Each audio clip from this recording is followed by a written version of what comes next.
Assalamualaikum warahmatullahi wabarakatuh. Alhamdulillahirabbil alamin wa bihi nasta'inu ala umuri dunya waddin. Wassalatu wassalamu ala asrafil anbiya'i wal mursalin wa ala alihi wa ashabihi ajma'in, amma ba'd.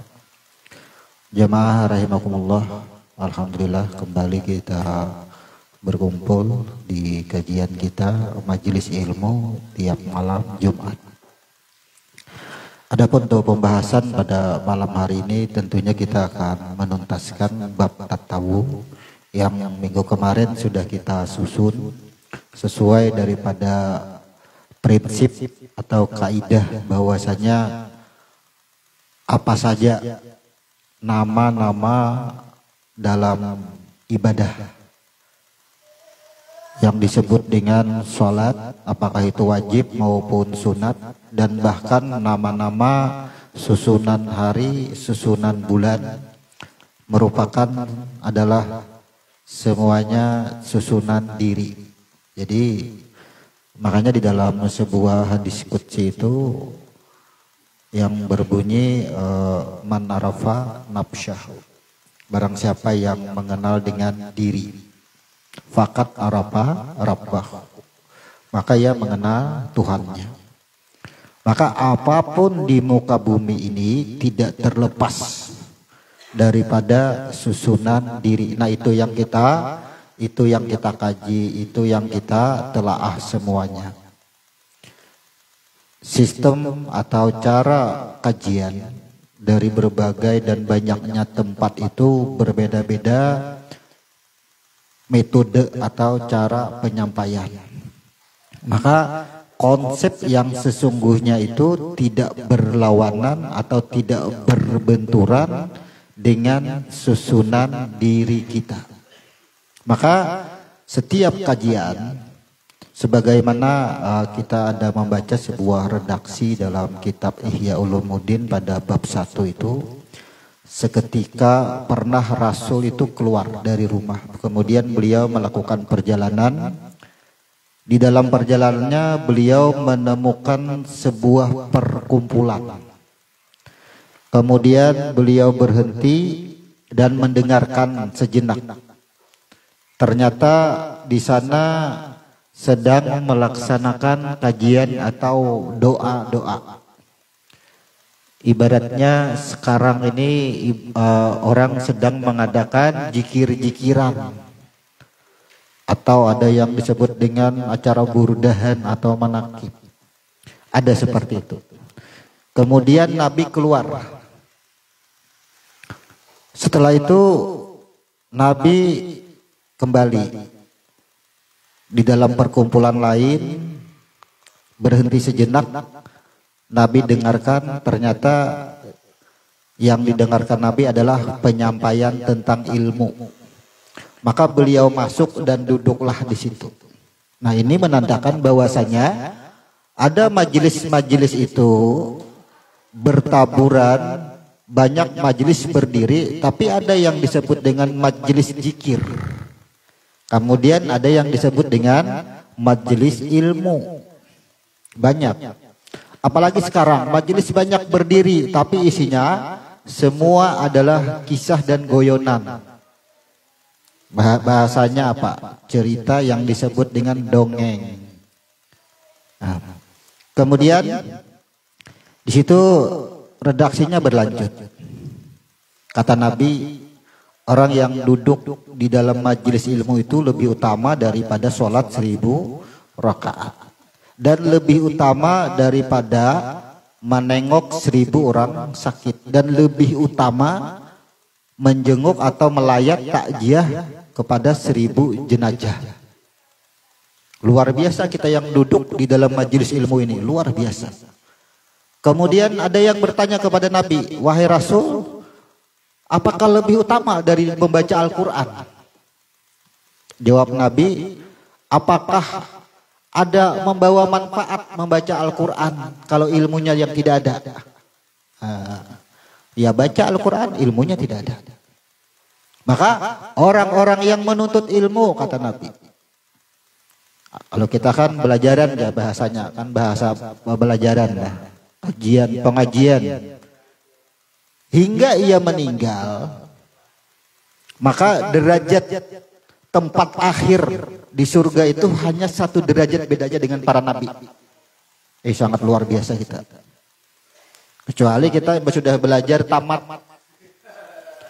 kada hendak lagi belajar, cukup sudah aja. Aku yang penting bisa sembahyang, gerakannya sudah bisa, bacaannya bisa. Akhirnya ini terhenti ilmu. Nah di sini.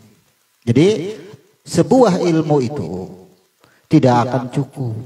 Kita sampai umur 100 tahun pun untuk mengkaji Al-Quran itu tidak akan bisa tuntas. Tidak akan bisa tuntas.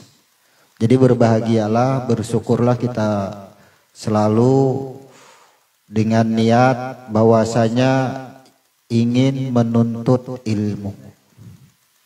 Kenapa ini kita sampaikan? Karena pada malam hari ini mungkin kita sampai pada bab tawaf. Ya, tawaf. Di dalam bab tatawu ada yang disebut dengan sholat sunat tawaf. Karena apa? Karena kita tidak berada di Mekah. Itu. Disinilah kita pentingnya mengkaji agar kita ini dari semua sholat kita pahami. Jangan hanya orang yang di Makkah, di Madinah yang bisa mengerjakannya. Bagaimana kita yang tidak berada di Makkah? Apa yang dimaksud tawaf di sini? Kalau di Mekah itu syariatnya mengerjakan sholat sunat tawaf. Bisakah kita mengerjakannya di sini? Apakah berkaitan dengan tempat? Nah ini yang harus kita perhatikan.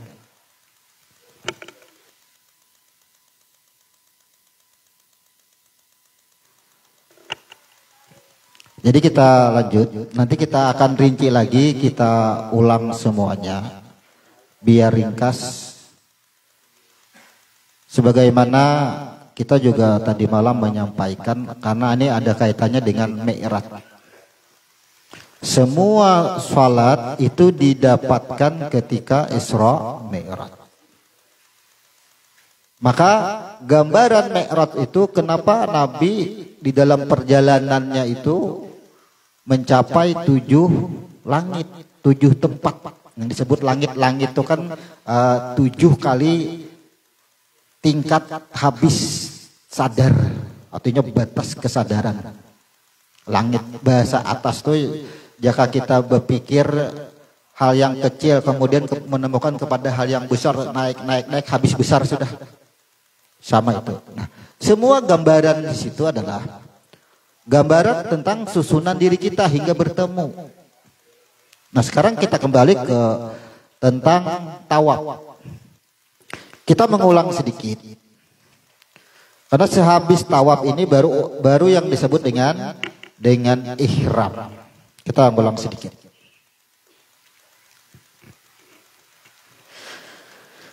Di minggu kemarin kita masuk di kun yang terakhir, yaitu pada bagian bab tatawu 5 sholat sunat akhir.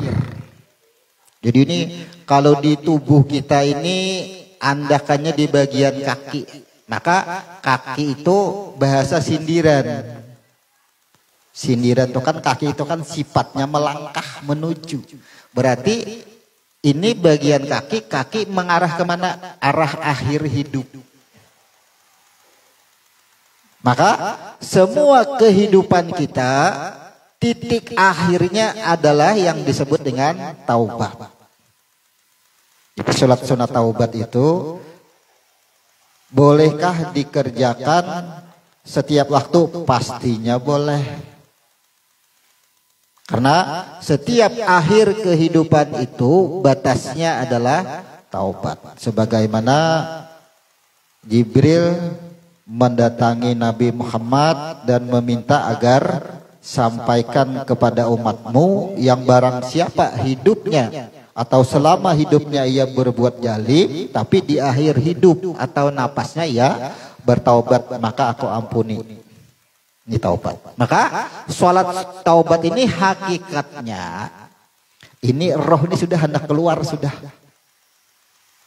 Nah, jadi kita bilainya hingak sudah parak bulik ya sudah.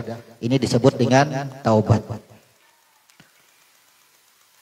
Kemudian setelah roh itu keluar baru disebut dengan syafar. Nah, jadi secara hukumnya disebut sholat sunat syafar. Syariatnya sholat sunat syafar itu orang yang meninggalkan tempat atau rumahnya. Nah, maka syafar di sini hakikatnya roh meninggalkan batang tubuh sudah keluar sudah roh mati. Bayangkan aja bila kita sambayang syafar, hakikatnya kita ini mati sudah, habis sudah.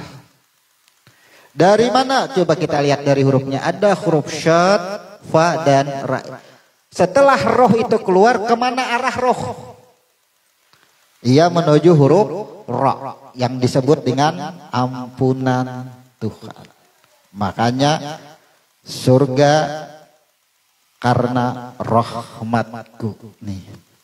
Jadi roh itu setelah keluar ia menuju ampunan, menuju rahmat Tuhan yang dituju. Tapi apa? Masih terhalang dengan huruf fa, yaitu disebut dengan proses. Maka sebelum sampai kepada proses ampunan ini ada yang disebut dengan sholat sunat tawaf. Maka kita di sini bila kada di Makkah kada tagawi sholat sunat tawaf. Ya. Lalu hakikatnya kita yang tidak berada di Makkah secara syariat Makkah atau alam khabir ada di tanah suci yang disebut Arab Saudi. Di Baitullah. Sekarang berarti secara hakikat adakah Makkah di dalam diri Masjidil Haram? Masjidil Haram itu ya tenggorokan kita, ya kan? Pintu bila masuk melewati tenggorokan, berarti ada Ka'bah yang disebut dengan hati Baitullah. Nah, kita mengelilingi hati kita. Inilah yang disebut, coba lihat, di dalam sholat sunat tawaf itu berkaitan dengan mengelilingi Baitullah, membersihkan. Maka hakikat tawaf kita di sini adalah perintahnya membersihkan hati. Kada usah ke Makkah situ. Perintah awalnya sebelum artinya kita ini kadakawa menuju alam khabir, kadakawa ke Makkah, berasihi dahulu hati. Nih perintahnya tawaf. Ada huruf tok. Maka maknanya di sini adalah suci, mensucikan. Dari apa yang disucikan? Karena ada huruf waw, ini berkaitan dengan kesyirikan. Roh keluar menuju ampunan Tuhan, tapi perintahnya sebelum sampai ampunan Tuhan, ujar Tuhan berasihi dahulu hati, yang disebut sholat sunat tawaf. Karena ada huruf waw berarti berkaitan dengan kesyirikan. Amun masih ada syirik, belum kawa kita mencapai ampunan Tuhan, belum bisa lagi. Kayak apa? Amun masih ada syirik di sini kita melawan huruf waw, kada kawa diproses lagi. Nah, maka bersihkanlah hati. Bagaimana membersihkan hati? Inilah yang kita pelajari, banyak cara membersihkan hati. Tawaf dengan istighfar, ya kan? Setiap kita melihat sesuatu tidak menimbulkan cacian, hinaan, gunjingan, gibahan. Kemudian setiap kita menerima musibah tidak berputus asa, tidak berkeluh kesah. Ada banyak ilmu-ilmu atau kaidah-kaidah dalam ibadah membersihkan hati kita. Kenapa? Karena dinding antara batang tubuh dan roh dengan Tuhan itu adalah apakah yang disebut fujur, apakah yang disebut dengan takwa. Orang bertakwa itu belum tentu kata-kata takwa lah karena baik. Belum tentu ia mengarah kepada ampunan Tuhan. Ya kan, belum tentu. Orang sembahyang tuh bangga dengan sembahyangnya. Nah, itu artinya ia berbangga dengan sembahyangnya itu. Ia berbangga. Kemudian ketika ia berbuat fujur, kada tahu-tahu pulang. Padahal Tuhan itu sangat menyukai orang yang ketika berbuat fujur diakui. Nah, barulah sampai yang disebut dengan kepada ampunan Tuhan. Jadi tawaf di sini adalah perintah sucikan dahulu. Bersihkan dahulu. Amun kita mahadang ke Makkah, kalau pindah kada ada langkahnya, panggilannya kada ada. Lalu di bab tatawu ini semuan salot kada kawa kita pakai karena ada tempat khusus. Kita kada mengkaji tempat dalam diri, lalu kada tagawi kan, lalu kada menggawi. Kalau secara syariat memang menggawinya harus mengelilingi baitullah, harus di situ kan syariat. Tapi wajib bagi kita di sini, kita itu kalau inya membersihkan hati di sini, kira-kira dalam keseharian itu kayak apa kita? Pasti dengan perasaan dahulu yang kita gunakan. Ya kan? Perasaannya yang kayak apa biasanya? Perasaan itu pertama ketika kita menerima kesenangan, apakah itu bentuknya hanya berita? Apakah itu bentuknya sudah kebendaan? Kayak apa rasanya membersihkan hati itu nah kayak apa? Kemudian ketika menerima suatu musibah, apakah yang datang langsung dari diri kita? Apakah musibah itu hanya berupa fitnah kepada kita? Bagaimana kita menyikapinya? Itu tugas kita. Tugas daripada huruf ta adalah mensucikan hati daripada huruf waw ini daripada kesirikan.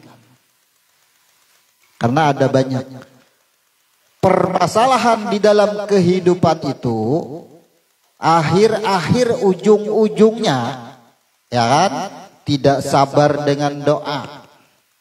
Akhirnya bukahnya ke dukun. Nih maksudnya ini proses. Maka ujian dalam kehidupan yang dianggap ujian itulah proses tawaf. Jadi kita ini sebenarnya setiap hari tawaf, cuma kada sadar hati yang berkeliling. Itulah yang kada sadar.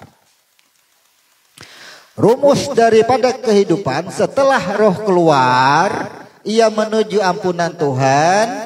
Ada dua proses, ada yang disebut dengan tawaf, bersihkan. Maka di sini yang diperintahkannya adalah membersihkan hati. Apabila hati sudah bersih, barulah sampai menuju kepada ihram. Ya. Maka sholat sunat ihram ini sudah di Makkah juga ada kan ya, sesuai rukun Islam kita. Haji ya, rukun Islam yang kelima yang terakhir. Apabila mampu, bahasanya apabila mampu itu bahasa syariat. Berarti apa? Maka kata-kata tawaf dan ihram secara alam syakir di dalam diri kita ini, ingat, ihram di sini ada terbagi berapa? Ada ihram umrah, ada ihram haji. Dan ihram umrah dan ihram haji. Ihram umrah berkenaan dengan jiwa kita. Kalau ihram haji itu sudah uluhiyah, sudah kada ada lagi kita. Itu sudah panabilah, sudah tingkatannya. Kalau umrah itu kebersihan jiwanya dulu bersih. Karena naf yang dipanggil itu adalah disebut dengan jiwa. Maka ketika ihram ini adakah sebutannya di dalam sholat? Ada yang disebut dengan takbiratul ihram. Coba lihat. Orang yang sudah ketika mengucapkan Allahu Akbar takbiratul ihram di dalam sholat, yang asalnya minuman makanan halal menjadi haram. Maka hakikatnya sholat sunat ihram ini sudah ada lagi, sudah urusan dunia, bepandir masalah dunia, ilmu gin gak ada lagi sudah, karena sudah bulik lawan ampun ilmu. Nah, maka kita susun lagi sholat taubat, roh keluar dari batang tubuh, ia melakukan perjalanan, disebut dengan syafar. Jadi syafar ini roh menuju kepada ampunan Tuhan. Syariatnya kita meninggalkan rumah merantau. Ya kan? Merantaulah kita, meninggalkan. Apa yang kita tuju? Tentunya orang merantau tuh meninggalkan rumah tuh pasti ada tujuan. Inilah kenapa orang yang syafar secara hukum disebut musyafir, ia disuruh mengkasar. Artinya ketika ia mengerjakan ibadah disuruh mengkasar. Kalau kita tanya kenapa musyafir itu diperintahkan untuk kasar, apa kira-kira alasannya? Kalau orang membacakan hadisnya, kita kan kadang mencari hadisnya. Hadisnya kan sudah tahu sebenarnya alasannya tuh, nah kenapa orang begitu kita meninggalkan tempat tinggal, kampung seorang, perintahnya kasar. Kalau orang yang berpuasa diperintahkan buka. Kenapa? Al-Quran dia yang menyuruh. Iya, tahu kita di dalam Al-Quran menyuruh. Alasannya apa? Mungkinkah Tuhan itu memerintahkan tanpa alasan? Kan itu yang kita cari. Kita bukan mendebat mencari dalil-dalil, tahu sudah. Sedangkan Allah saja menciptakan manusia ada alasan. Ya kan? Allah menciptakan manusia alasannya hanya ingin dikenal. Kemudian ketika manusia itu sudah ada, tugas manusia itu semata-mata hanya ibadah. Jadi bedakan tujuan Tuhan mencipta manusia, makhluk Tuhan itu hendak dikenal, hendak disebut. Tapi ada ayat lain, tidak aku ciptakan jin dan manusia tadi kecuali hanya untuk. Jadi tujuan Tuhan mencipta makhluk ingin dikenal, kemudian tugas makhluk itu satu aja, ibadah. Maka yang kita tanyakan, sering kita menanyakan di sini, kenapa orang syafar boleh kasar? Kenapa orang kasar ketika ia berpuasa diperintahkan untuk berbuka? Ya, makanya kalau orang yang bertempat tinggal bermuhrim ya kan, artinya maka disebut dengan tamam. Ya kan, tamam. Kalau zuhur 4 rakaat tetap 4 rakaat. Asyar 4 rakaat tetap 4 rakaat. Isya 4 rakaat tetap 4 rakaat. Kada kawan disingkat. Tapi ketika ia syafar, maka diperintahkan untuk kasar, disingkat. Padahal kan jawabannya kan singkat. Tadi kan batang tubuh, roh meninggalkan batang tubuh. Dari 4 unsur, 2 unsur hilang, 2 unsur bertahan. Boleh, jadi makanya boleh disingkat. Sesuai ilmu diri, sesunan dirinya. Susunan diri. Nah, kesemuanya ini nanti kita akan rumuskan dengan peristiwa Isra Mi'raj. Jadi kalau membahas Isra Mi'raj itu sebenarnya kalau ada, memang ada ya. Artinya kita menemukan seorang ulama atau guru, ujar guru ketika dalam Isra Mi'raj itu, apalagi hendak diceramahkan, dikisahkan sudah puluhan tahun, habis kisahnya sudah nang itu juga. 100 tahun pun kada akan habis. Kalau kita ingin membahas Isra Mi'raj, 100 tahun kada akan tuntas. Banyak ayat yang harus dibahas di situ kejadiannya. Tapi ingat, konsep semua kejadian di muka bumi harus tersusun kepala, badan, dan kaki. Maka 7 lapis langit itu harus kita susun, mana kepalanya, mana badannya, mana kakinya. Harus dapat juga. Nah Pak, ini nanti akan kita rumuskan. Karena susunan bagian ini harus bersesuaian. Karena konsep salat didapat ketika Isra Mi'raj. Nah, kita kembali ke sini. Proses tawaf berarti roh ini safar roh menuju ampunan Tuhan. Perintahnya ada huruf fa di sini. Kadakawa jar. Kalau kita analogikan lah, kadakawa sampai ke situ.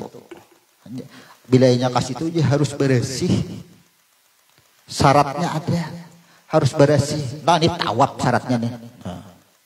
Tawaf syaratnya. Bersihkan hati. Kemudian anggap aja kita ini melakukan pembersihan hati ini di dalam ilmu fikih. Kemudian artinya dalam kajian itu bentuknya tauhid dan ma'rifat.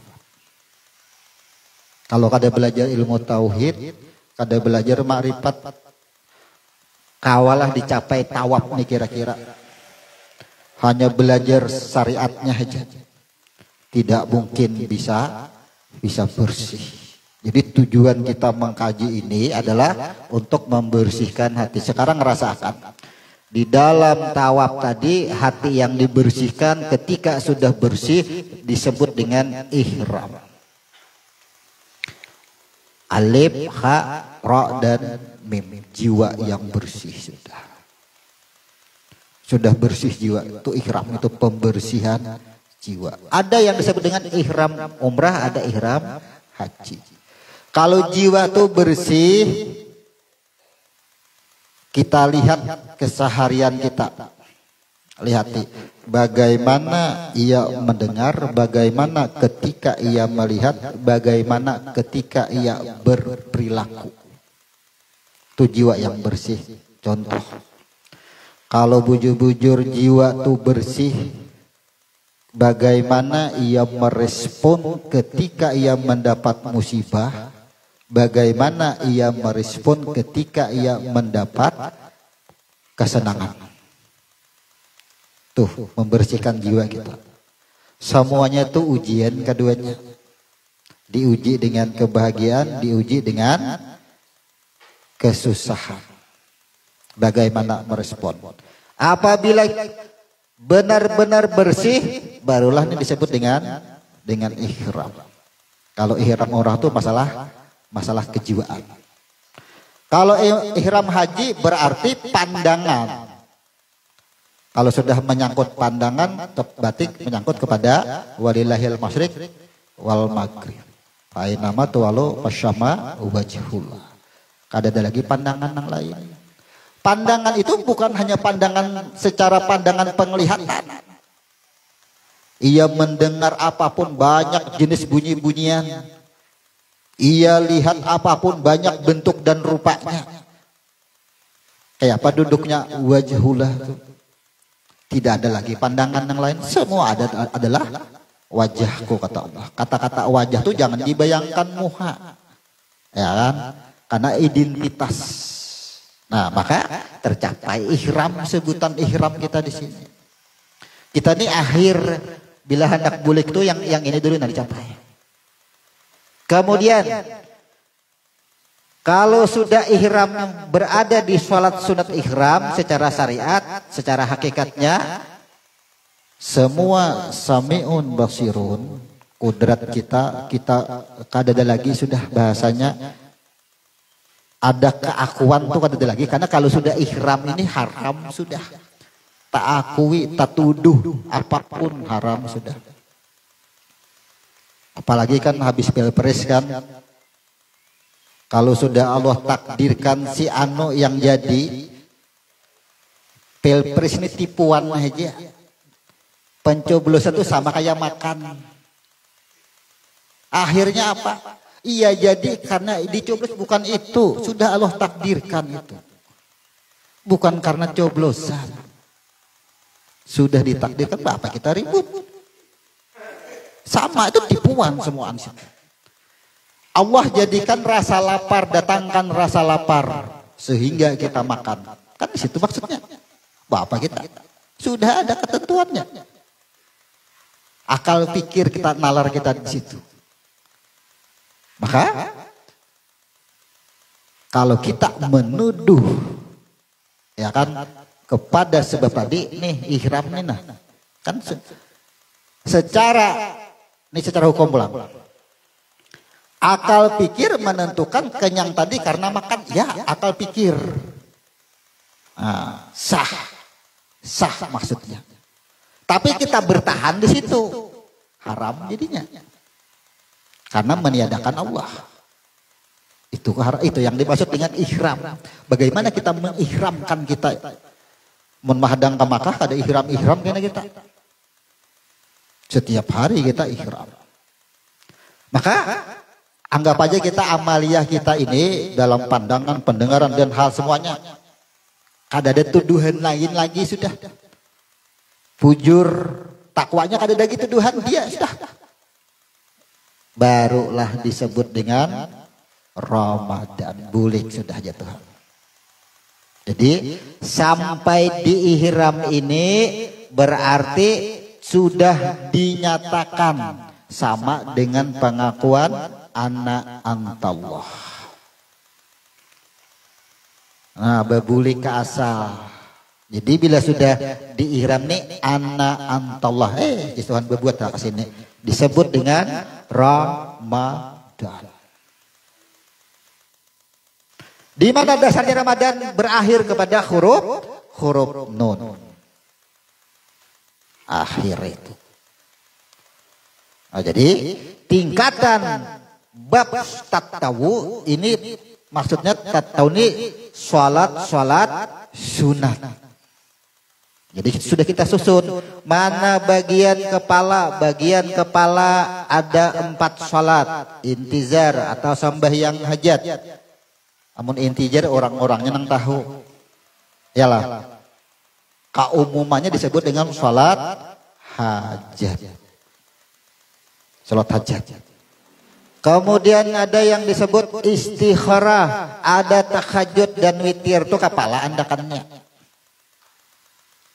Makanya jodang pingkuti kepalanya. Kada bataha lagi buntutnya mau pati. Ya kan? Maka bahasa kun yang awal asalnya dari mana? Kemudian ada lagi yang disebut dengan sholat sunat fajar, isyraq, duha, tahiyatul masjid, sholat sunat wudu, kemudian sholat id, kemudian mutlak.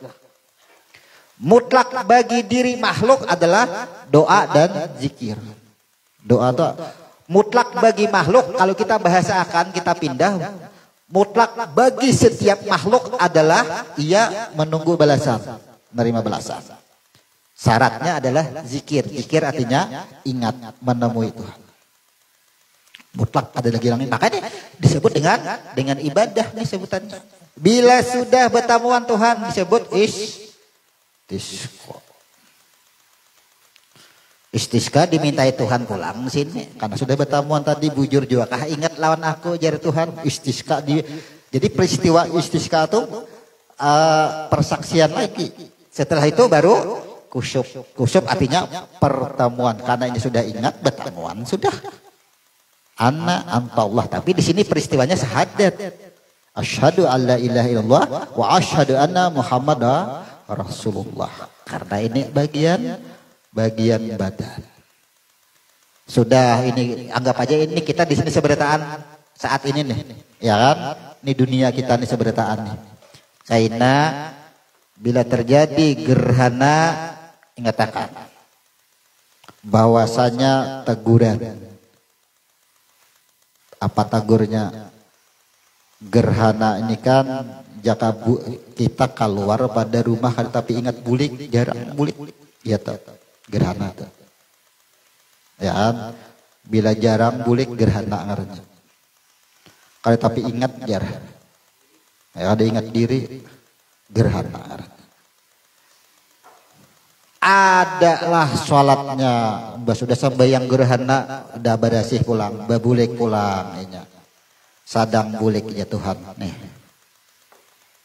akhir perjalanan kita taubah safar tawaf berakhir pada Ramadan jadi Ramadan itu total makanya diawali dengan huruf ra karena safar berakhir dengan huruf ra ketika roh keluar adalah menuju huruf ra. Pas sampai ke Ramadan di huruf ra. Sampai kepada ampunan Tuhan. Bila sudah diampuni hanya buat berbulih kepada huruf nun. Dan ini menunjukkan adalah balasan hajat. Nah ajar Tuhan tiketnya tuh kasih tuh wadahnya. Jadi bila sudah menerima ampunan Tuhan, nah hanya ke huruf nun. Inilah sebabnya surga adalah karena rahmatku. Itu maksudnya. Boleh dihapus sebelah sana dulu. Kita akan menghubungkan dengan peristiwa Isra Mi'raj. Jadi peristiwa apa secara apa?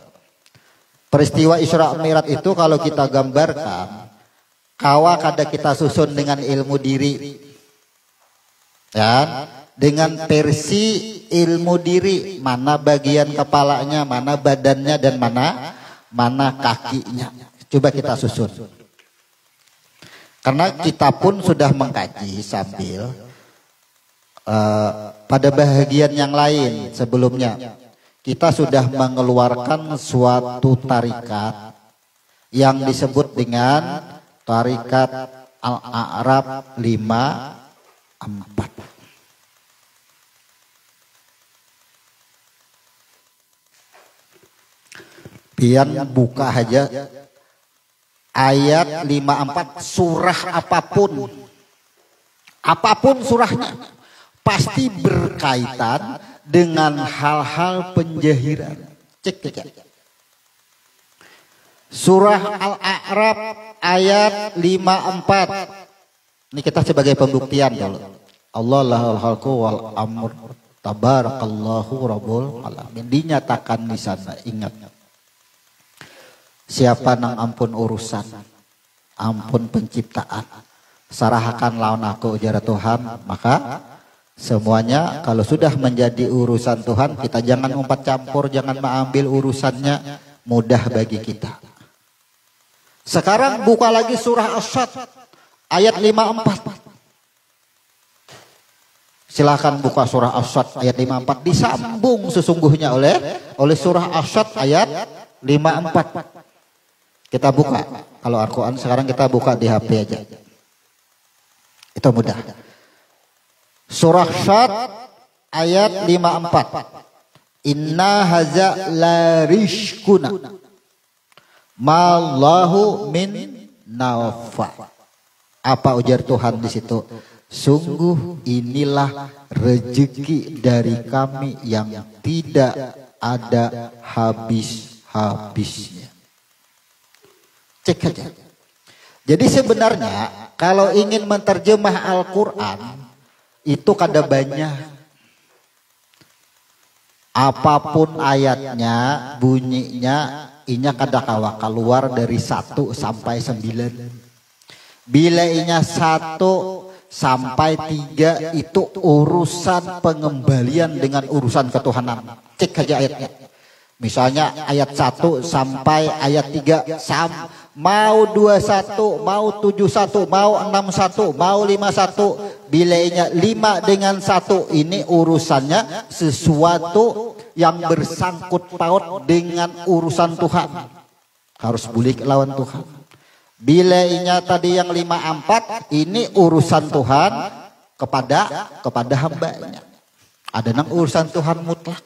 Sudah kita cek, ternyata membaca Al-Quran itu kadang-kadang bilanya kita memikirkan suatu masalah urusan apa nih, bila urusan dunia waraja misalnya cari aja mulai dari angka 4 surahnya mau 4 nang berdahulu mau 4 nang di akhir misalnya 64 cek aja ketahuan sudah di situ. Silakan lagi buka ayat 54 Yasin, buka aja itu. Sama urusan rezeki semua di 54. Beda bunyi ayatnya tapi sama kisahnya. Bersambung semua di situ. Sudah kita cek. Alhamdulillah ternyata Al-Qur'an dari ayatnya dari angkanya pun sudah bisa terbaca.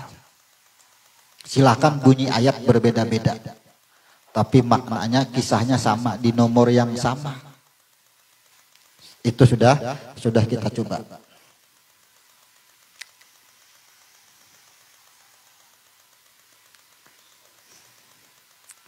Nah sekarang kita mencoba mengkaji peristiwa Isra Mi'raj ini dengan susunan diri kita.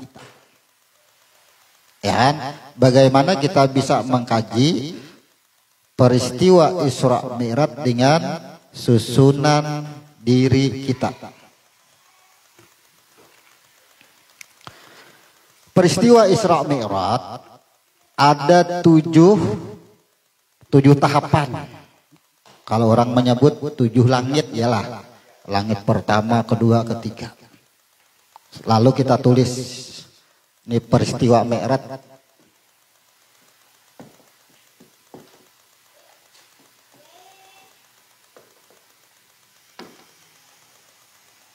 Peristiwa Mi'raj sama dengan diri. Di langit pertama bertamu Nabi siapa? Adam. Alaihi salam. Kemudian langit kedua Nabi Isa. Nabi Isa, Yahya. Yahya, Ishak. Langit ketiga siapa?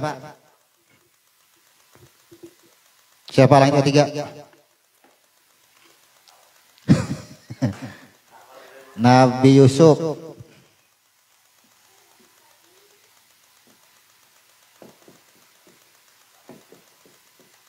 Kemudian langit 4.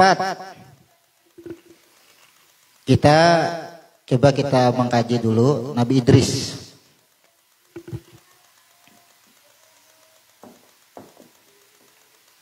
Kemudian langit kelima Harun. Langit keenam Musa. Langit 7 Ibrahim. Nih peristiwa Isra Mi'raj.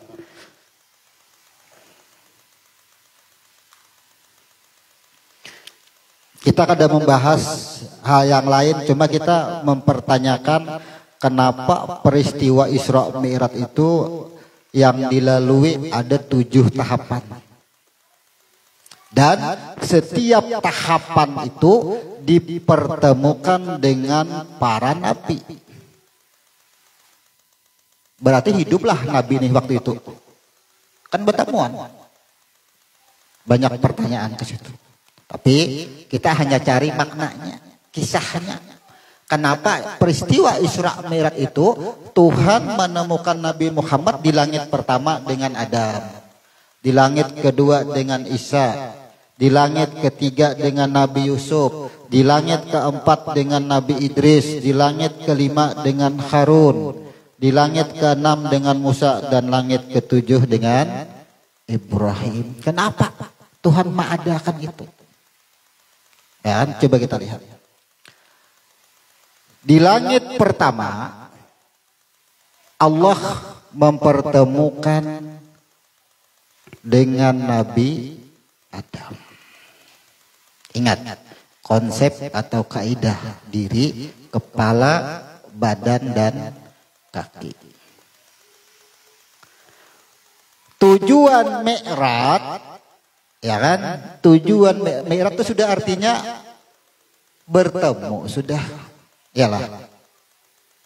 Tapi kan tujuan Mi'raj Tuhan ingin ditemui. Yalah. Tuhan ingin ditemui. Maka prosesnya barang siapa nang hendak bertamuan lawan Tuhan, tamui diri seorang dahulu. Inilah bahasanya man arafa nafsahu. Kenali dulu diri seorang. Hanya fakat arafa rabbahu.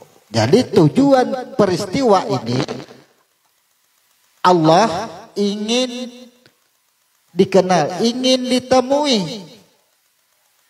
Maka temuilah diri sendiri dahulu. Coba lihat. Di langit pertama Allah mempertemukan Nabi Muhammad dengan Adam. Maka Adam adalah simbol daripada batang tubuh asal. Maka disinilah Adam simbol batang tubuh kita, jasad, ya kan, batang tubuh. Nih, jasad kasar. Nah, tahapan pertama kalau hendak batamuan lawan Tuhan, ujar Tuhan kenali dahulu dari jasad yang kasar temu. Tuh ya, Muhammad tuh asalnya, Adam tuh asal jasad. Ya. Kemudian apa kata Nabi Adam? Kemudian Nabi Adam, tuh ya Adam lihati sebelah kiri. Napa aja sebelah kiri? Lihati neraka. Lihati sebelah kanan surga. Bolehlah perjalanan, boleh. Dibawalah diarah ke neraka. Ya kan? Kemudian di dalam neraka muncullah hadis, ya kan? Bahwa nang paling banyak penghuninya yang paling banyak kalau bahasa konteks hadis itu adalah nisa, yalah. Nisa. Kasihan bibinian tertuduh, yalah. Ingat kata-kata nisa, nun dan sin. Sekarang kenapa dilambangkan kepada bibinian? Ini kita peristiwa pertama dulu. Di dalam neraka dilihatkan yang paling banyak penghuninya itu adalah kaum nisa. Kita kembali ke hurufnya. Padahal kan ada diperlihatkan yang suka memakan bola api. Nah, kemudian ada yang memakan daging yang bernanah diperlihatkan banyak. Tapi kenapa ada nisa perempuan? Lalulah laki-laki menang berbangga. Cucuk aja bila salah sedikit cucuk kain Nabi sudah madahakan jar. Nang kain peng makhluknya. Iyalah. Nih. Kata-kata nisa, nun dan sin. Sin adalah diri, nun adalah asalnya. Maka kata-kata nisa itu adalah dikatakan banyak penghuni neraka itu adalah banyak diri nang kada tahu lawan asal. Siapa nang kada tahu lawan asalnya? Banyak penghuni neraka itu banyak nang kada tahu diri, nang kada tahu lawan asalnya. Kada mengenal dengan diri nang asal. Itu nisa. Kenapa digambarkan Tuhan dengan perempuan? Bukankah wa nafsi wahidah aku jadikan manusia berikutnya yaitu Hawa daripada Adam. Bibinian kada sadar asalnya dari mana. Imba sudah maranakakan lalu dari aku aja seberataan. Padahal asalnya bibinian daripada Adam, daripada laki-laki. Itulah gambaran sindiran nisa. Jadi secara syariat, makanya Tuhan itu kan syariatnya ada. Bila orang nang kada tahu diri, itu perempuan bahasanya sindiran. Allah ciptakanlah jenis kelaminnya perempuan. Ya. Allah ciptakan karena itu bertepatan syariatnya nampaklah di situ. Kalau kita mengacu kepada huruf yang asal, maka ini tuduhannya adalah penghuni neraka inya kada tahu dengan diri. Apabila kada tahu dengan diri, kada tahu dengan Tuhan, kada batuhan syirik ngarannya, itulah yang disebut dengan tawab. Proses tawabnya tadi kada ini lagi sudah. Itu sebutannya. Kalau nisa digambarkan syariatnya nampaknya wujudnya pada diri perempuan sekarang. Bukankah Nabi juga diperlihatkan banyak yang memakan bola api? Sekarang adalah yang memakan bola api. Syariatnya adalah yang memakan bola api. Adalah yang makan nanah, daging. Kan kan adalah. Berarti sindiran. Sekarang lagi kita coba pikir. Ketika Nabi Mi'raj, apa memang sudah ada neraka dan surga yang sudah dihuni? Apa memang sudah ada yang dimasukkan ke dalam neraka? Apa memang sudah ada yang dimasukkan ke dalam surga? Makanya bilanya dunia binasa, surga dan neraka itu dimensinya hanya berganti. Alam semesta dibinasakan, disitulah tempat surga dan neraka. Makanya langsung di sini diperkenalkan di langit pertama. Adalah sudah, itulah bahasa isyarat. Sekarang kalau kita menggambar sebuah rumah, ya kan, ada kamar tidur, di dalam kamar tidur ditulisi ranjang,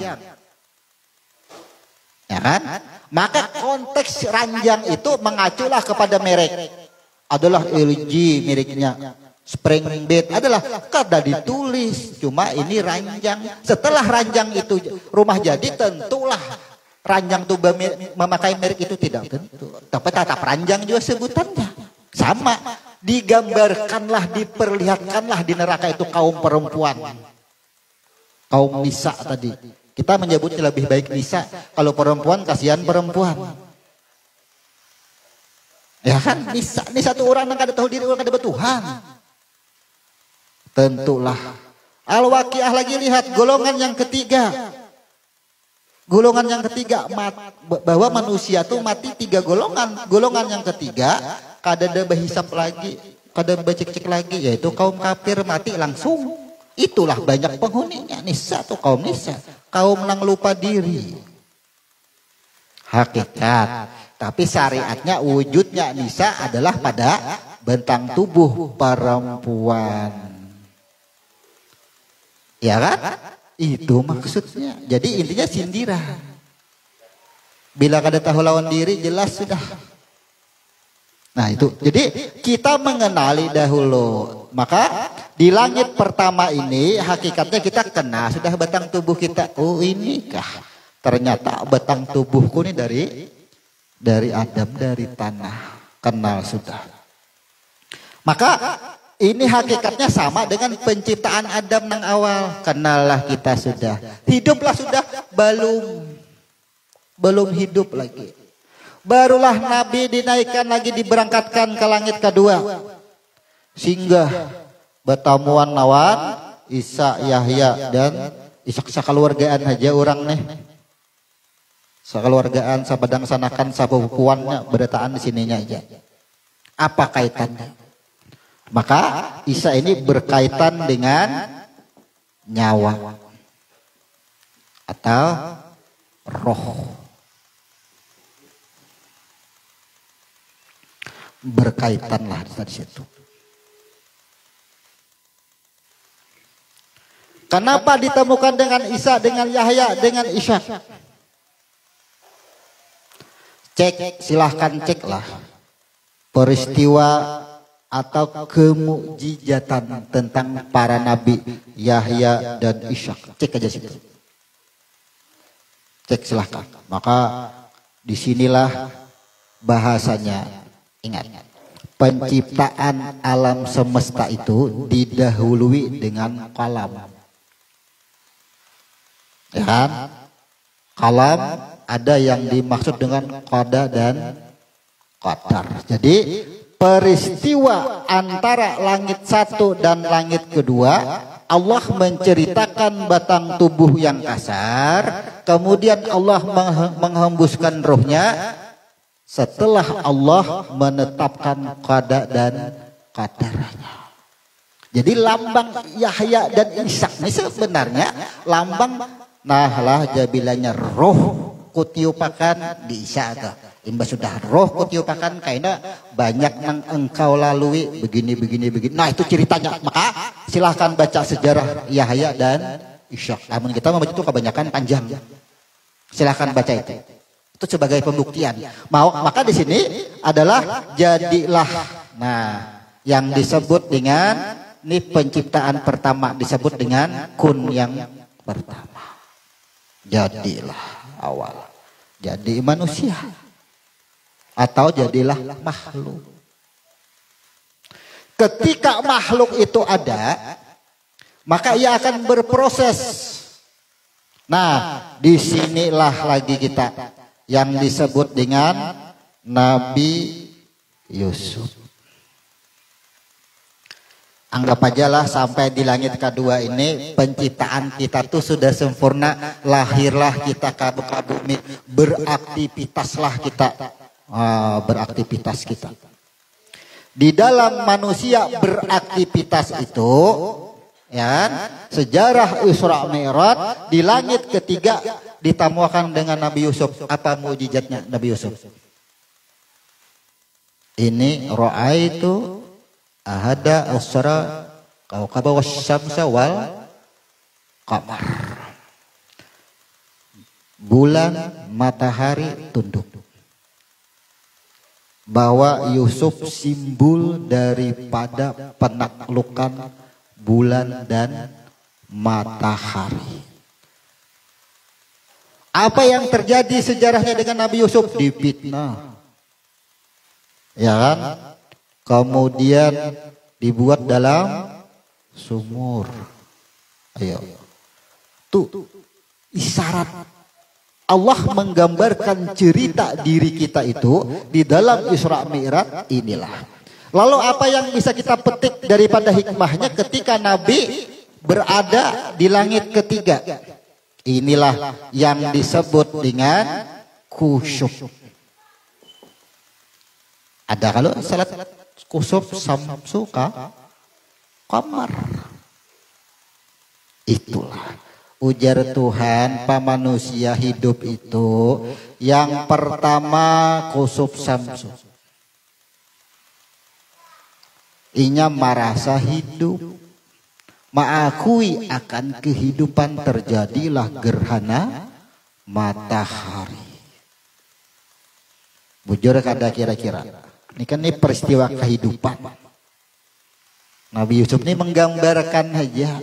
Ngarannya aja gen Yusuf, yakni menerima sin ini diri. Bilanya sin ini ada betitik 3, jakanya shin betitik 3, jakanya ngarannya Yusuf betitik 3. Ayo akui kehidupan. Ini sin ini bahwa menyatakan ya ini menerima, sin ini barangnya mati, batang tubuhnya mati, jangan diakui hidup. Fa ini akan berproses. Itu maksudnya. Dari ngarannya kan kita dapat sudah Isa ke Adam lah. Dapat sudah.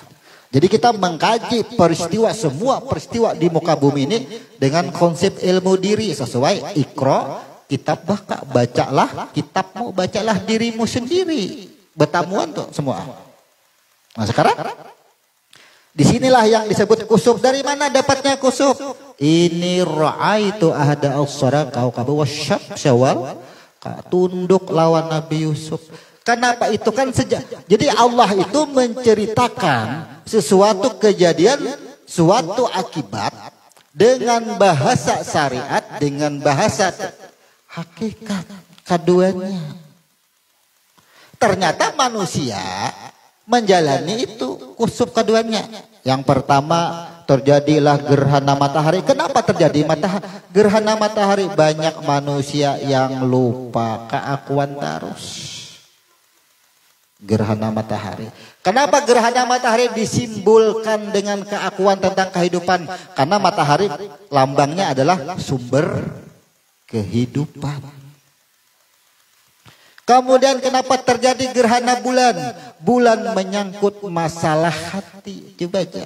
Bilanya sudah bulan, bintang, lain sudah kisahnya. Ya, cek aja. Bila sudah bulan, bintang menyangkut sanubari sudah di dalam. Maka terjadinya pertemuan Nabi dengan Nabi Yusuf ini menggambarkan jangan ada keakuan. Ketika kita ada keakuan, bagaimana kejadian peristiwa yang terjadi dengan Nabi Yusuf? Adakah Nabi Yusuf berpaling? Tuh, ya kan? Tuhan juga semuaan. Ya. Karena itu sudah adalah rasa takut, tidak ada rasa takut. Tidak terjadi itu. Hati kada pernah berpaling. Tuh Nabi Yusuf. Ini gambaran sudah. Maka sejarah kusuf pada langit ketiga. Ini peringatan di langit ketiga Muhammad. Jika kita ahli bahasa lah, Nabi bertamuan dengan Nabi Yusuf itu Muhammad pada akan umat. Ya kan? Padahal kan lawan umat. Kenapa? Pakainya orang hidup tuh bisa mengakui hidupnya. Bahagia, senang, rejeki, semuaan tuh di situ. Inilah teguran Tuhan. Kemudian Nabi diberangkatkan lagi bertemu dengan Nabi Idris. Nah, kita baca dari ngaran Sidin aja, Tuhan tuh maulah ngaran, penamaan tuh kada ada yang kebetulan. Sudah skenarionya tersusun sabarataan. Kalau pang Pak Ajis di ngarannya asal-asalan kada dasar pas susunannya. Penamaan tuh kada, kalau bang bahapal kada, memang sudah tercatat.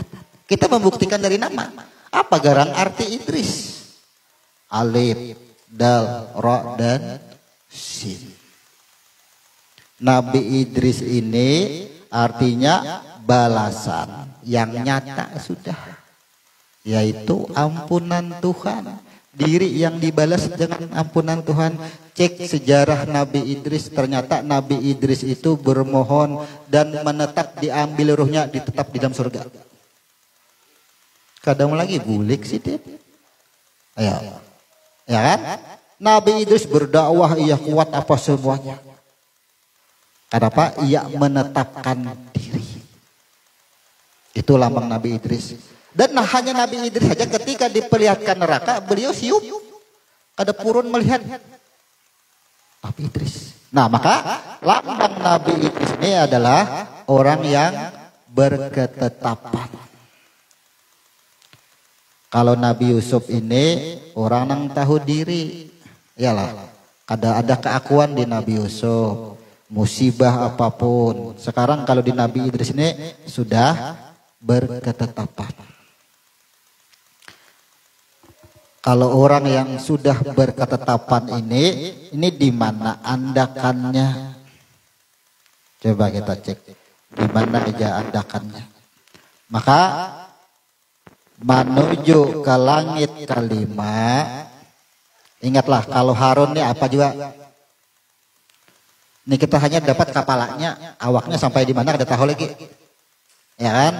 Harun ini terkenal dengan orang yang cerdas, orang nabi pertama bisa menulis, bisa membaca, ahli huruf, ahli ilmu, Nabi Harun. Makanya jadi jubir Sidin, jadi jubirnya Musa, itu Nabi Harun. Jadi juru bicara jaka bahasa kita wayah ini. Jadi rendah hatinya ada di Harun, ya kan? Sabarnya, ikhlasnya, tawakalnya, dan Idris pun ada sabarnya juga di sini. Nah, maka Idris dan Yusuf ini disebut dengan faya. Ini badan. Dunia jaka bahasa kita ini kepala.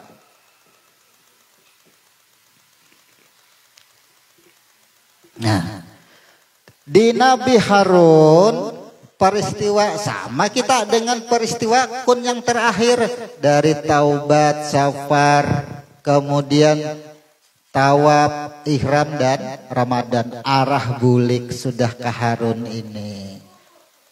Makanya lambangnya Harun adalah orang yang bisa membaca, bisa menulis.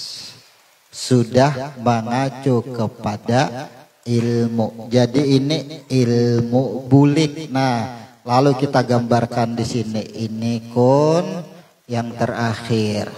Kalau pada batang tubuh ini disebut dengan kaki arah bulik. Sudah kita di sini. Coba kita cek lagi. Harun ini kan juru bicaranya Musa. Lambang Musa itu ia membelah laut melawan daripada Fir'aun, melawan kekafiran. Jadi kalau konteks di dalam bab tahu Musa ini sama dengan andakannya di Taubat. Akhir roh hendak keluar tuh adanya di Musa itu. Kita lihat bila orang hendak mati itu apa banyak godaannya. Anu jah para saku jah arwah Datu datang tadi jamaah ambili pasti gitu. Nang garing banget gini betamuan nang kayak itu kada jadi jangan dimau aja jangan diumpati aja pamati pun diumpati aja. Ya kan? Tuh. Jadi Musa ini lambang. Jadi hakikatnya kalau di langit ke-6 ini roh tuh sudah hendak keluar sudah. Hendak bulik sudah roh. Ada di langit ke-5 ini menetapkan sudah. Artinya berketetapan sudah. Itu maksudnya nih artinya Harun dengan Musa menyampaikan aku hendak bulik roh. Di sini ini persaksian bilang di sini. Persaksian hidup tadi menyaksikan. Kemudian berangkat sampailah ke langit ke-7. Lambang Ibrahim apa? Kalau Ibrahim kan sudah diberitakan bahwa beliau akan berada di sisi kanan aras. Langsung ke surga. Disebut dengan Hanifah. Hanifah, agama Hanifah aja. Agama diri Hanifah adalah ingatlah Hanifah. Hanifah muslimah.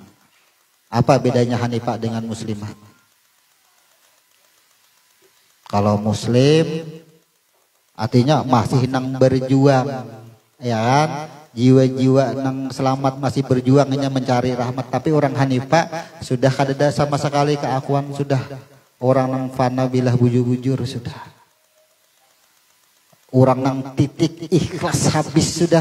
Nih adanya di Ibrahim Hanifah. Maka Ibrahim benarlah diletakkan pada langit ke-7 akhir daripada pertemuan. Ini kon yang terakhir. Nah, gambaran di dalam kaidah tadi bab tatawu, maka antara Harun dan Musa ini mulai taubat sampai kepada Ramadan terakhir bulik. Habis sudah sampai ceritanya kita sampai di situ, sampai di Ibrahim. Sekarang gambaran daripada Ibrahim ada banyak cerita, ada banyak simbol-simbol yang didapat di situ. Dan penyembelihan Ismail, cerita penyembelihan, kan keikhlasannya benar-benar ampun Tuhan samuan kadada keakuan di situ. Benar-benar berserah diri, inilah yang disebut dengan aslamah Hanifah. Orang-orang yang berserah diri ini dapat. Nah, amun kita susun berdiri, kepalanya kelihatan, awaknya kelihatan, batisnya kelihatan. Saikungan diri tersusun disebut sudah. Kita kenal betamuan ke dalam Tuhan siapa? Nang kejadiannya ini betamuan semua. Jadi kita mengkaji semua peristiwa di muka bumi ini dengan konsep 3 bahasa kun payakun, kepala, badan, dan kaki. Apa aja judulnya? Kada mau lapas dari susunan diri itu. Semuaan akan tersusun. Nah, coba kita cek lagi. Seandainya, ini kita kada membicarakan bahasa apakah Nabi itu bagaimana cara berangkat itu versi lain. Jadi kalau kita membahas Isra Mi'raj ini hanya dengan versi mencari kenapa ada 7 tahapan, hanya membahas itu kita. Belum lagi kita bahas Adam, Isa-nya, kenapa diberi nama Adam, kenapa diberi nama Isa, padahal Nabi Adam nih apakah namanya? Belum lagi kita ke situ. Maulah habis bahasan 100 tahun kita hidup pada akan habis membahas. Belum lagi bagaimana proses rentetan dalam kejadiannya itu. Belum lagi kita bahas.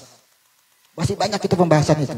Cuma kita malam hari ini ingin mengkonotasikan, menganalogikan bahwa konsep atau kaidah dalam kejadian di muka bumi ini tidak ada yang lepas daripada diri. Karena judulnya bila kada kenal dengan diri, karena diri itu rahasianya. Bila kada kenal dengan peristiwa ini, kada akan bertamuan. Di titik inilah bertamuan, kada begitu sudah tersusun inilah yang disebut dengan diri terdiri. Bila sudah tersusun diri terdiri bertamuan, sudah oh kayak ini kah diriku nang seikungan. Nah, bertamuanlah di sini. Belum lagi kita membahas kata-kata Sidratul Muntahanya, belum, panjang masih. Maulah habis. Kalau kita membahas Sidratul Muntaha, kan ada huruf sin, sidrah. Belum muntahanya. Kalau muntaha nih hurufnya nih, nih, hak dubul. Ujar orang hak tebal, hak besar. Padahal kan ada di dalam agama Islam tuh hak besar. Ini hanya 2 buting. Hak ini asalnya hak nangkanya bentuknya nah betatai 2 buting di garis ini dibatasi. Ini alif, ini ha, ini Adam, ini Hawa. Aku nang ada keduanya. Maulah garisnya. Itu sejarah baulah huruf. Jadi ini Adam, ini Hawa. Ya. Muntaha. Pertemuan ini kan batas. Tapi kalau kita membahas ini panjang. Terlalu panjang. Karena kita hanya membahas pada konsep diri. Kalau kita memahami Isra Mi'raj, misalnya Sidrah. Kenapa diberi nama Sidrah? Ya kan? Diciptakan Tuhan. Sidrah itu apa? Digambarkan Tuhan dengan pohon bidara. Setiap daun ada tulisan ngarannya. Maka kata-kata sidrah nih ada sin, diri, dal, balasan, catatan yang di daun tadi. Orang ini bisa ampunan, hak ini tempat kembali. Kan di titik di akhir. Muntaha ini sudah pembicaraannya di sini. Antara roh berbicara. Ya kan? Berbicara dengan di alam nur tadi bicara. Jadi nang bicara siapa? Dari huruf sudah ketahuan adalah lisan nang bujur yang jahir itu yang berbicara. Karena ada huruf mim dan ada huruf nun. Kita membaca kejadian itu dari huruf, susunan huruf. Sudah terbaca. Itu. Jadi kita kalau malam hari ini cukup dengan membahas atau mengonsepkan bahwa bab tahu salat sunat apapun judulnya dari yang 18 semuanya. Yalah 18 kan semuanya itu 4 9 5. Jadi rumusnya 495 kepala badan kaki. Berarti jumlahnya 18. Nah sekarang nang 18 itu masuklah ke dalam 7 kejadian. Sekarang kalau mau membahas lagi, kita bahaskan kaitkan dengan Al-Fatihah 7 ayat juga. Ya kan? Kalau kita kaitkan dengan 7 ayat Fatihah, di mana andakannya nang 7 nih? Ya. Banyak amun hendak membahas nih banyak. Karena kaidahnya 113 surah ada di Al-Fatihah. 113 surah. Kemudian 7 ayat Fatihah, maka 7 kejadian ini terhimpun kepada bismillah. Habis kada kisahnya. Ini bisa kembali kepada bismillah. Bila bisa mengembalikan kepada bismillah, bisa kembali kepada huruf ba, sudah pasti. Coba lihat. Dari kejadian langit pertama sampai ke langit ke-7, ketika sudah bertamuan, apa yang terjadi? Persaksiannya at-tahiyyatu lillah wassalawatu wat-thayyibah. Apa yang terjadi? Ujung-ujungnya syahadat, persaksian. Lenyaplah kepada huruf ba. Lagi babulik pulang ibu sudah bertamuan. Cuma konteks bahasanya yang beda. Kalau persaksian awal, ana antallah bala syahidna asyhadu alla ilaha illallah wa asyhadu anna muhammadar rasulullah man rabbuka. Pas mati man rabbuka itu bicara alam barzah, keluar pada alam barzah ada lagi? Masih ada. Roh hendak balik ke tempatnya. Kayak apa? Hendak habis membahas masalah Isra Mi'raj kita ini 100 tahun tadi waktu kada mau habis, kada mau tuntas kita. Artinya itulah ilmu itu ya Tuhan sangat sedikit yang aku turunkan. Masa bisa habis? Kada mau habis ilmu. Sangat banyak masih. Inilah kita ini hendak mengkorelasikan, menuntaskan. Artinya bab tatawu itu dikorelasikan dengan merah, karena sembahyang itu didapat dengan adanya Isra Mi'raj. Ini masih banyak cerita-cerita kita di sini. Masih banyak. Cuma kalau cerita justru di dalam cerita inilah yang sudah banyak dikisahkan orang. Ya kan? Inya mengambil kisahnya aja kada pernah mengambil kenapa garang maka bertamu Adam, Isa, Yusuf, Idris, Harun, Musa dan ini kada dipertanyakan. Alasannya sama. Kenapa dalil itu bisa muncul? Ini yang diadu dalilnya aja. Ba'adu dalil aja, bahasa sih dalil. Ya kita akui sahih dalil, hafal hadis, hafal Quran. Nang kita tanyakan tuh kenapanya itu. Nah, itu. Nah, jadi pada malam hari ini kita cukup karena bahasa tahu ini kita tuntaskan pada Ramadan dan Ramadannya pun sudah kita bahas di jauh-jauh hari sudah, artinya sudah paham semua. Untuk Ramadannya cuma kita susun menjadi diri, maka salat didapat daripada peristiwa Isra wal Mi'raj. Kemudian yang kita pertanyakan dari 7 lapisan ini kita susunlah dengan diri kita. Kalau kita mau menjelaskan tadi kan masih banyak. Artinya Nabi bolak-balik dari langit ke-7 berbulek ke langit ke-6 sampai dapat perintah 5 waktu. Itu kepanjangan kita mengisahkan itu. Banyak sudah kisahnya itu. Nah di situ.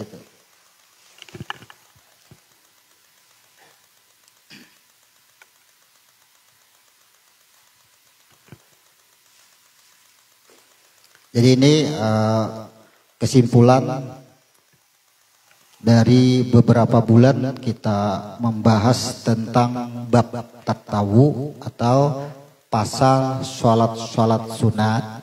Maka pasal sholat sunat ini secara hukum, secara syariat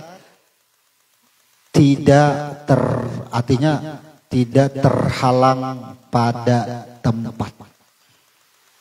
Kan tawaf terhalang tempat, ihram terhalang tempat, karena syariatnya harus di Makkah. Kalau terhalang dengan tempat, lalu bagaimana dengan banyaknya redaksi-redaksi hadis?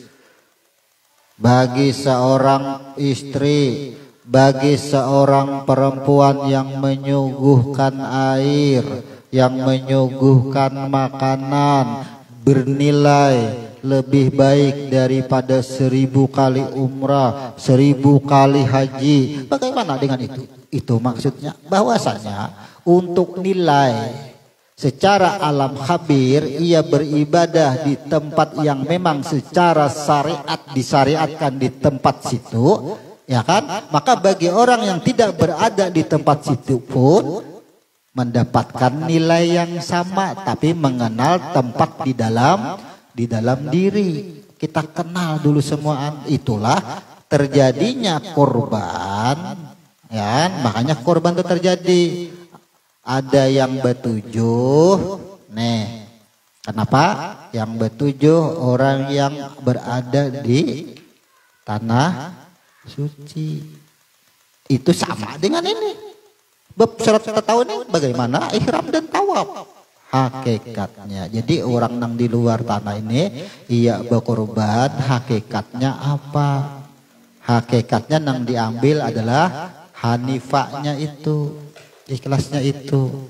Kalau orang yang berhaji adalah karena ia menuntaskan walillahil masyriq wal maghrib, kada ada lagi, itulah yang mabrur. Ya kan? Bukan nang imba sudah datang 2 bulan jangan ada berusaha lagi supaya mabrur. Biar 2 bulan bertahan di rumah amun garunum. Tetap aja kada mabrur. Haji itu kan kada ada lagi udah pandangan. Kada punya memandang itu kada ada lagi pandangan dengan dunia. Bukan kada hendak memandang dunia. Nang dipahami itu kan aku aja kada ada lagi pandangan dunia. Makanya aku aja haur bapijim aja, kada hendak melihat dunia lagi, bukan itu. Kan cara pengamalannya itu nah yang menjadi apa? Sama dengan matikan dirimu dahulu aja, ya kan? lalu bunuh diri, menyayat ke tangan lalu bunuh diri, bukan itu caranya. Artinya karena dipahami dengan tekstual, muncullah pengertiannya itu, pahamnya seperti itu. Di situ. Jadi seperti biasa. Kajian kita insya Allah seperti biasa mujakarah dan tanya jawab. Namun sebelumnya kajian ini kita tutup dulu, baru kita lanjut dengan tanya jawab. Kita tutup subhanakallahumma wa bihamdika asyhadu an la ilaha illa anta astaghfiruka wa atubu ilaik. Assalamualaikum warahmatullahi wabarakatuh. Silakan kalau ada yang dimujakarahkan atau ditanyakan.